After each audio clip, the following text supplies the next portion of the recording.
ہمیں تھوڑی دنیا نظر آ جائے، اس کی رونق، اس کی چمک نظر آ جائے، موت، قبر، آخرت سب بھول گئے، کیا حلال ہے کیا حرام ہے کچھ پتہ نہیں، آنے دو آنے دو آنے دو۔ تھوڑی سی کمی ہو گئی، بینک سے پیسہ لے لیا۔ او بھائی اللہ کے ساتھ اعلان جنگ ہے، جو مرضی ہو جائے، چاہے برباد ہو جاؤں، لیکن حالات ہے مجھ پر، حالات ہے تو اللہ کی طرف آ۔ جو حالات تجھے اللہ کے قریب کر دے وہ نعمت ہے، اور جو حالات تجھے اللہ سے دور کر دے وہی عذاب ہے تیرے لیے۔ اب یہ حالات آئے اور سود لے لیا، اس کا مطلب اللہ کی نظر رحمت نہیں ہے، یہ عذاب میں ہے۔ اب اس کے بچے نافرمان ہونے والے ہیں۔ اب تسبیح ٹوٹتی ہے نا، دھاگا ٹوٹتا ہے تو تسبیح کے دانے گرتے ہیں، اس طرح حالات اس پر آنے والے ہیں۔ اب میاں بیوی میں لڑائیاں ہونے والی ہے، اب گھر جہنم کا نمونہ بننے والا ہے۔ اب بچے شادی کے بعد وہ اس کی بیوی کی بات میں آ جائیں گے، ماں باپ کے نافرمان ہوں گے۔ اب خدا نانی دادی یاد دلائے گا، چونکہ جو سود لے، سود دے، سود کے بارے میں گواہ رہے یا سود کے بارے میں لکھیں یا اس معاملے میں شریک رہیں، یہ سب کے ساتھ اللہ کی اعلان جنگ ہے کہ تم کو یقین نہیں کہ اللہ روزی دیتا ہے۔ ماں کے پیٹ میں کس نے کھلایا؟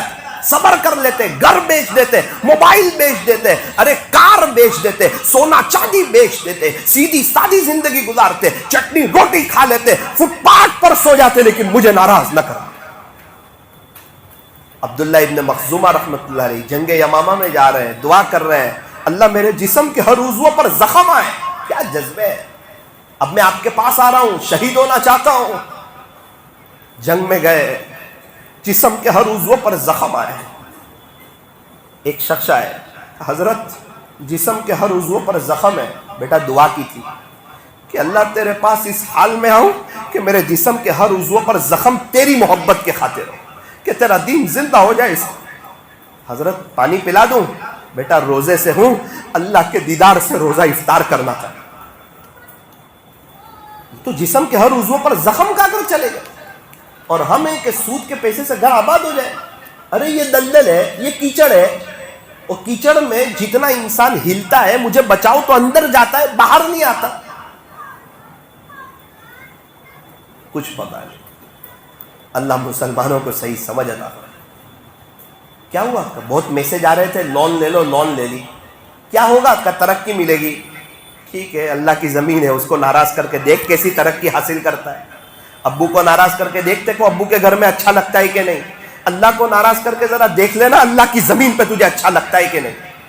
یہ سب کے دل اللہ کے ہاتھ میں، بیوی کے، بچوں کے، سب کو اللہ خلاف کر دیں گے۔ نانی دادی یاد آ جاتی ہے، ایسے حالات میں آتا ہے کہ کبھی وہاں سے باہر نکل نہیں پاتا الا ماشاءاللہ۔ پھر اس کو بہت توبہ کرنی پڑتی ہے، بہت دھرنے دینے پڑتے ہیں، بہت رونا پڑتا ہے اللہ کے سامنے۔ اللہ جی یہ ہو گیا، اب کبھی نہیں، اب کبھی نہیں، اب میں نکلتا ہوں۔ سونا چاندی بیچ کے نکل رہا ہے، گھر بیچ کے نکل رہا ہے، بائک بیچ کے نکل رہا ہے کہ اللہ میری آپ کے ساتھ اعلان جنگ، میں تو آپ کے سامنے کھڑا ہی نہیں رہ سکتا، میری غلطی ہو گئی، مجھے معاف کرو، میری غلطی ہو گئی، اللہ توبہ، میری توبہ، استغفر اللہ۔ لائف کی سب سے بڑی غلطی، چلتے پھرتے اللہ سے بات چیت۔ اب یہ مسجد میں پڑھا رہتا ہے، رب میرے سے غلطی ہو گئی، معاف کر دے، آئندہ کبھی نہیں کروں گا، جان دے دوں گا، سود کے چکر میں نہیں پڑوں گا انشاءاللہ۔ بچوں کو اگر ضرورت پڑی تو انگوٹھا چھاپ بنا دوں گا، آپ کو ناراض کر کے اس کو ڈاکٹر نہیں بناؤں گا۔ ایسی ترقی کس کام کی جہاں قبر جہنم کا گڑھا بنتی ہے، جہاں بچوں کی آخرت برباد ہوتی ہے اور اللہ ان سے ناراض ہوتے ہو، اور اوپر ان کے فیصلے بہت برے ہوتے ہو۔ ایسی ترقی کس کام کی اور ایسی پڑھائی کس کام کی؟ ایسی پڑھائی سے جہالت بہتر ہے، جہاں اللہ ناراض ہوتے ہیں۔